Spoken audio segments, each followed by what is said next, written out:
Well, I had a meltdown earlier this morning. Just frustrated and pissed and all of that.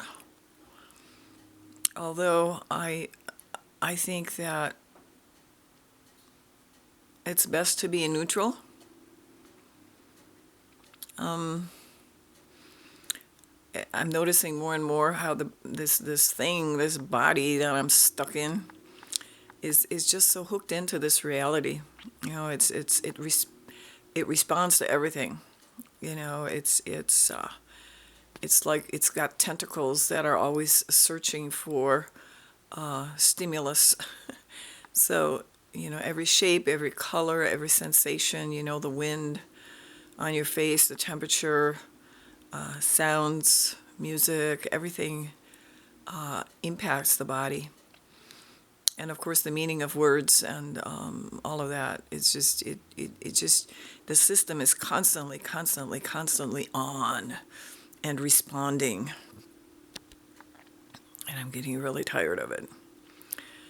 So I've been doing more meditation because I think, as far as not coming back here, it's best to be in neutral because even pleasant responses to the environment, it's just another spectrum of responses. And I find myself, I think a lot of us are addicted to good. We want to have good,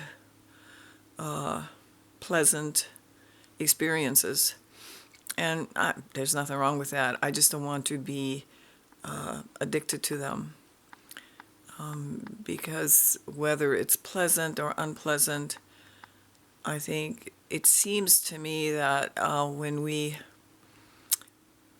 if I get attached to either one, and when I croak and I'm attached to either one, I'll just come back here. Now if there's nothing after this, that's great.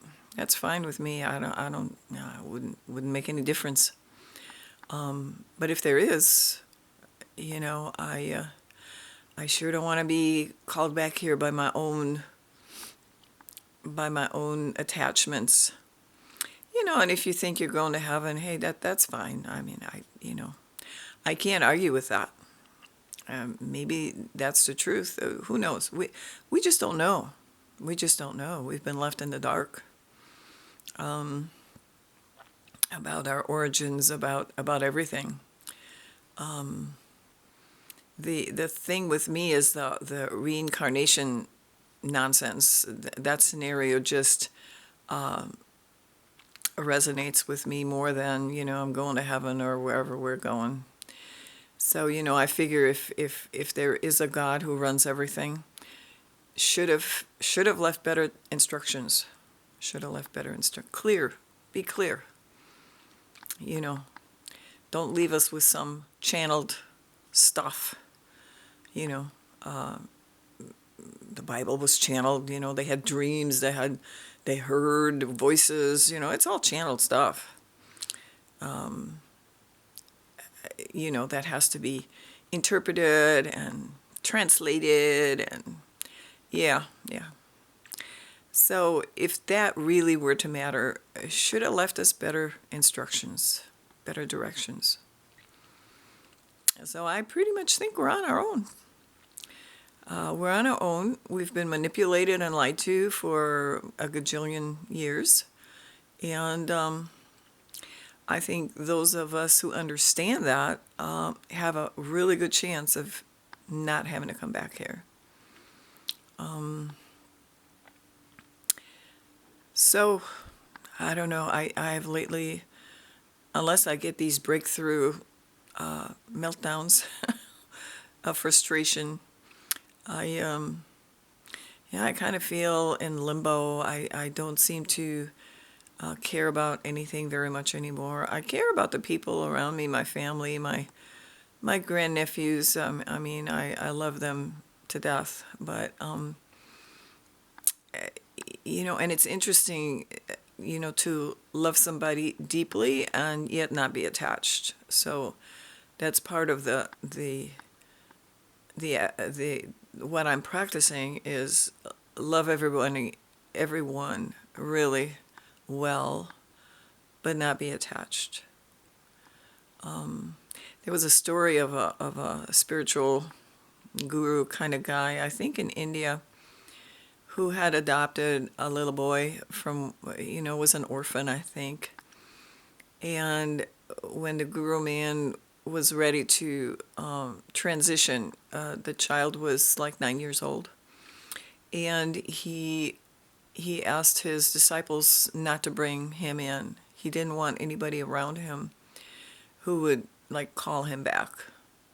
So that was interesting. I mean, he loved this child, but he was not going to come back. So I'm kind of trying to think in the same direction. Whether I am attached to these people or not doesn't make any difference. When I'm dead, when I'm dead and gone, I won't be able to do anything for them anyway. They're still going to be stuck here dealing with this reality. So, I'm trying to remember that everybody is sovereign and that everybody is able to find the truth, to the best of their ability, because there is some truth out there. There's actually quite a bit. You have to dig for it, but so the thing that I wonder about, and I don't think, the people with the near-death experiences, they come back and, they've been, they felt all this love directed at them and they want to go back and experience that love again. When you feel love, it's something that's inside of you. It's not anything somebody's giving you. When you feel hatred and anger, that's inside of you too. You're generating it. When you feel fear, you're generating it. You have triggers inside of yourself that bring these emotions up. So these people who feel such overwhelming love, that's theirs. They attribute it to grandma or their angels or whoever they see over there. But I don't think it has anything to do with them. It's yours. Own what comes up. It's you that's generating the love, not them. So I think that they're just being deluded. They come back. Oh, I knew everything. They don't come back with any answers to anything. Nothing. They don't come back with any wisdom except love. Nothing else. No questions are answered. Nothing.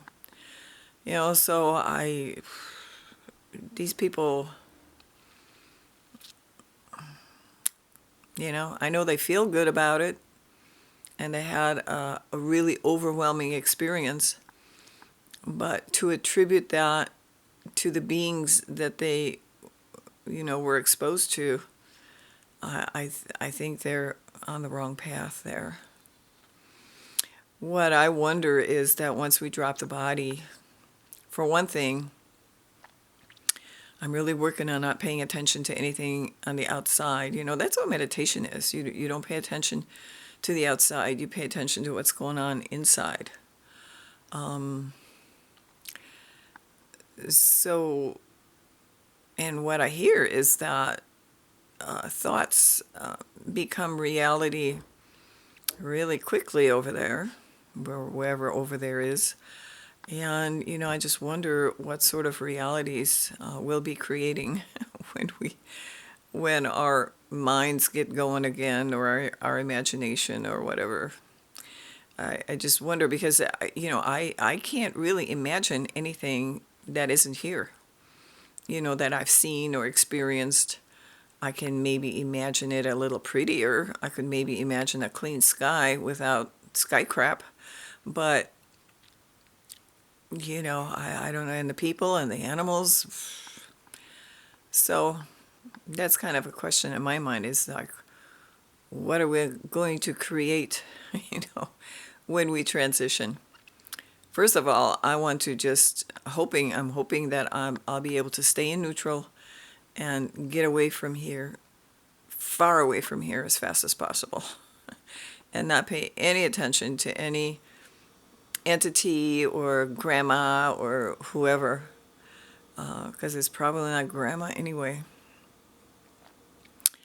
So, yeah, and the other thing that's happening with me is that I'm just sort of floating through life. I take care of things that I have to. Don't care much about anything. I care about loving people, but all the causes and our history and the mud floods and who built the pyramids, that kind of thing. Those used to be things that I was really interested in. I really, really wanted to know. I was curious, and not anymore. Not anymore. I look at pictures of myself and family when we were all younger, and what I used to do and be interested in. It just none of that seems to matter much. It's actually kind of boring. So anyway, I hope y'all are hanging in there and being good to yourselves and taking care of each other and yourself, for sure, for sure, for sure. All right, thanks for listening. Bye.